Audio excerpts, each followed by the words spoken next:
Hello everyone, welcome to Unfiltered Opinions, an initiative by Unacademy. I am Shubham Dwivedi and I have cleared SBI PO 2020 in my first attempt and I am here to answer your doubts regarding banking exams. तो शुरू करते हैं। मैं जितने ज़्यादा questions हो सकते हैं आपके आंसर देता हूँ आज। So let's begin.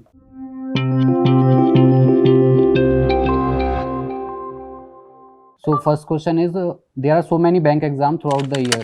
Should I write all or pick one or two and focus on them?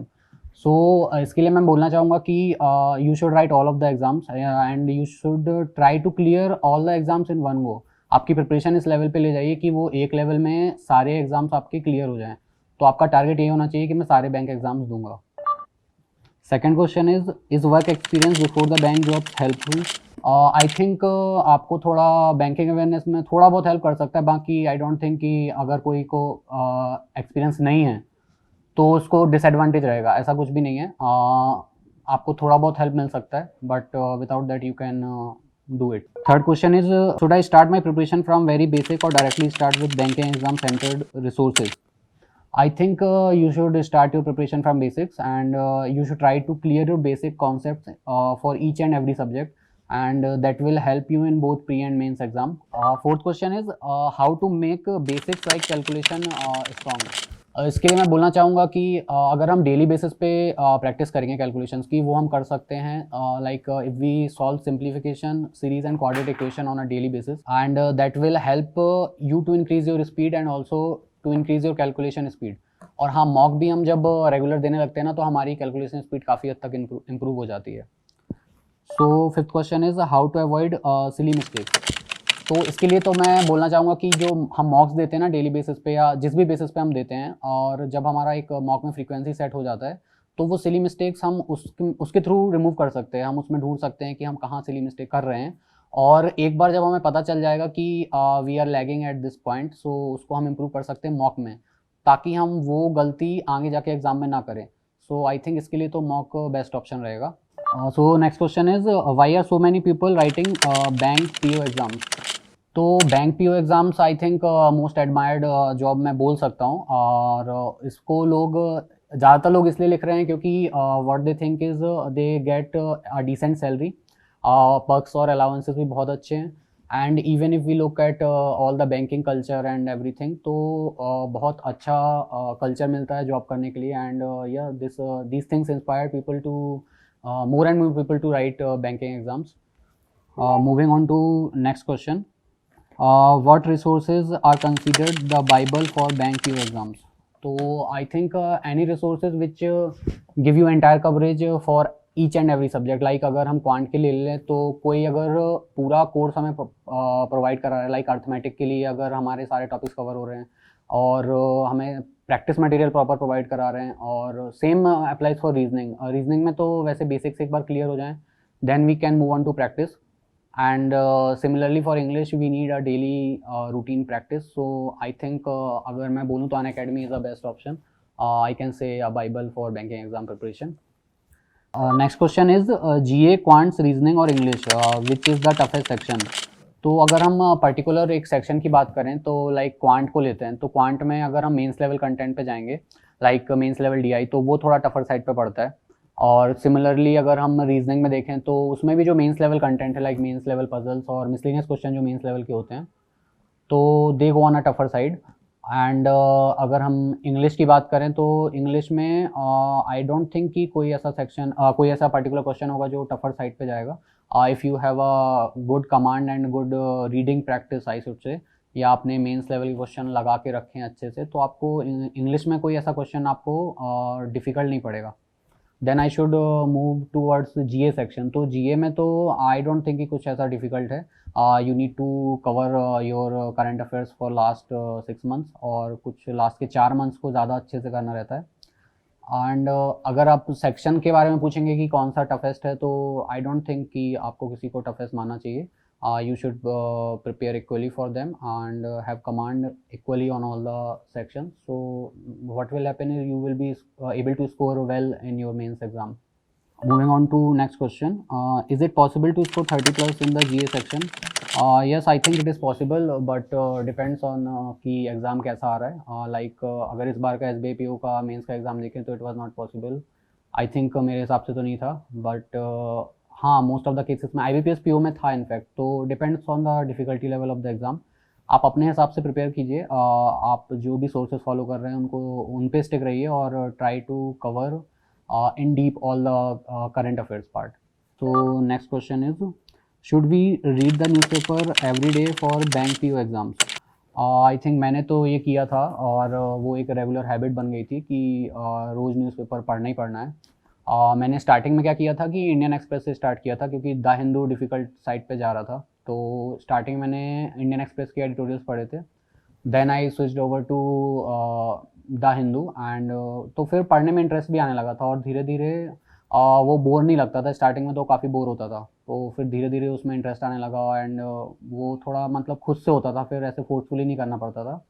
और फिर तो मैंने फाइनेंशियल न्यूज़पेपर पे भी स्विच किया था, लाइक लाइव मिंट में रेगुलर पढ़ता था। तो yes, we can have a habit of reading newspaper at least editorial part on a daily basis. Next is, what are the perks that a bank PO enjoys? Bank PO enjoys lot of perks and allowances. If I talk about some particular perks, अगर SBI की बात करूँ तो बहुत सारे perks मिलते हैं. You can go from your newspaper allowances to your petrol allowances, furniture allowances, and there are a lot of allowances bank PO enjoys. So don't think at this point of time कि हमें बाद में क्या मिलेगा. Just focus on your preparation. Next question is, how did your day go after you got selected as a bank PO? तो I think वो तो पूरा सब बदल गया था उस टाइम पे। रिज़ल्ट जैसे ही आया, मैंने रिज़ल्ट देखा तो I was not able to believe कि मैंने क्लियर किया है। बहुत खुशी हुई थी और लेट काफ़ी जो रिज़ल्ट आया था वो काफ़ी लेट आया था। तो घर वालों को फिर मैंने अगले दिन बताया था and they were very happy. तो आपके आसपास का एटमॉस्फेयर आपके लिए बदल जाता है और आपकी लाइफस्टाइल काफ़ी चेंज हो जाती है एंड वो हम धीरे धीरे एक्सपीरियंस करते हैं। तो यस, कीप प्रिपेयरिंग, आपके लिए भी ये चीज़ हासिल हो जाएगी काफ़ी जल्दी। So next question is, what are the major differences in bank PO and clerk? I think अगर मैं वर्क की बात करूं तो क्लर्क का कस्टमर इंटरेक्शन थोड़ा ज़्यादा रहता है और जो उनका डेली बेसिस पे ब्रांच में वर्क रहता है वो उनका ज़्यादा रहता है। इनफैक्ट अगर पीओ की मैं बात करूं तो इनिशियल 2 years में तो जब प्रोबेशन पीरियड में रहते हैं तो they need to do all kind of work, like they will be handling work of clerk also. और अगर लेटर स्टेज पे बात करें तो थोड़ा उनका मैनेजरियल साइड पे वर्क शिफ्ट हो जाता है एंड या this is the basic difference. और अगर सैलरी और पर्क्स की बात करें तो उसमें भी डिफरेंस रहता है काफ़ी हद तक। Next question is, I didn't clear my exam this time, what should I do now? I think it depends and you should focus on preparing for upcoming exams. और उससे आपको काफ़ी जो आपने पीछे गलतियाँ की हैं उसको सुधारने की कोशिश करिए। लाइक अगर कहीं लैग कर रहे थे, किसी पर्टिकुलर सेक्शन में लैग कर रहे थे तो उसको कैसे इम्प्रूव करें और कैसे अपनी मिस्टेक्स को अवॉइड करें ताकि हम जो नेक्स्ट अटैम्प्ट देंगे उसमें हम डेफिनेटली क्लियर कर पाएँ उस एग्ज़ाम को। तो यस, अगर आप इस बार फेल हुए हैं तो ज़रूरी नहीं अगली बार फेल होंगे। You should keep preparing. And next question is, what are the key responsibilities of a bank PO? Bank PO responsibilities varies, like अगर स्टार्टिंग में इनिशियल से बात करूँ तो उनको सारे काम करने पड़ते हैं, क्लरिकल से लेके ऊपर तक के सारे काम करने पड़ते हैं। एज टाइम पासेस आप पे रिस्पॉन्सिबिलिटीज़ भी काफ़ी बढ़ती हैं and you need to on a later stage you will need to manage your branch. अगर आप ब्रांच मैनेजर के पोस्ट पे जाएंगे एंड मैनेजरियल वाला टास्क थोड़ा बढ़ जाएगा एंड यस, और बहुत सारी चीज़ें हैं लाइक आपको अगर मैं पर्टिकुलर कोई काम की बात करूँ तो लाइक लोन सेक्शन करना एंड ऑल दो स्टफ्स, आपको इस पे ज़्यादा फोकस करना पड़ता है। और यस, शायद यही मेन रिस्पॉन्सिबिलिटीज़ हैं बैंक पीओ की। So the next question is, how does a bank PO affect the life of the general public? एक तरीके से इंटरेक्ट कर सकता है कस्टमर से डायरेक्टली और उनको ब्रांच में इनवाइट करने के लिए अलग अलग टास्क के लिए उनका काम काफ़ी ईजी और कन्वीनियंट बना सकता है। तो आई थिंक इसीलिए बैंक पीओ का जो मैनेजरियल वाला टास्क रहता है, they can directly communicate with the customers और दे कैन प्रोवाइड देम और they can suggest them many things कि आप ये ले सकते हैं या ये ले सकते हैं, so that customer will be aware about the things that are happening around them. और यस, लाइक रूरल पीपल के केस में बात करें तो फाइनेंशियल लिटरेसी इम्प्रूव करना, तो वो भी बैंक मैनेजर कर सकता है, and it will be very helpful for general public. And next question is which is the toughest among all the banking exams. I think SBI or SBI PO might be the toughest, but I don't think कि you should consider it like कि कौन सा toughest है कौन सा नहीं है. आप सारे एग्जाम दीजिए एक गो में and try to clear all of them. Like SBI PO और IBPS PO एक ऊपर लेवल पे रहते हैं and you can manage to clear them if you prepare very well. So yeah, that should be your target. Next question is which section is best for start preparing for bank exams? I think you should start parallelly for all the sections.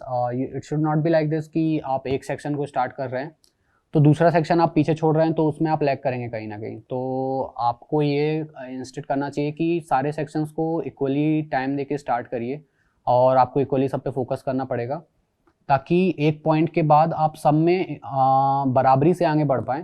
तो आप फिर switch कर पाएंगे practice side पे या mains level के side पे. तो इंस्टेड कि आप एक सेक्शन से स्टार्ट करें, आप कोशिश करें कि आप सारे सेक्शन को लेके चलें स्टार्टिंग से ही और उनका बेसिक्स पहले क्लियर कीजिए, then try moving to some other stuffs like mains level stuff. So या that will help you. What the most important factor in clearing any bank exam? I think according to me consistency is the most important factor in clearing any bank exam.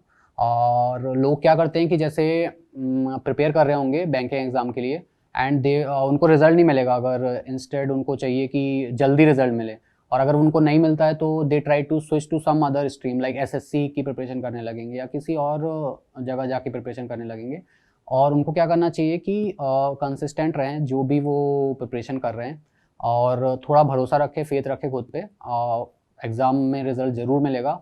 You need to be consistent और जो भी आप daily basis पे करें उनको उसको consistently करें, उसमें ब्रेक नहीं होना चाहिए क्योंकि वो कहीं ना कहीं हैम्पर करता है हमारी ओवरऑल प्रिपरेशन को.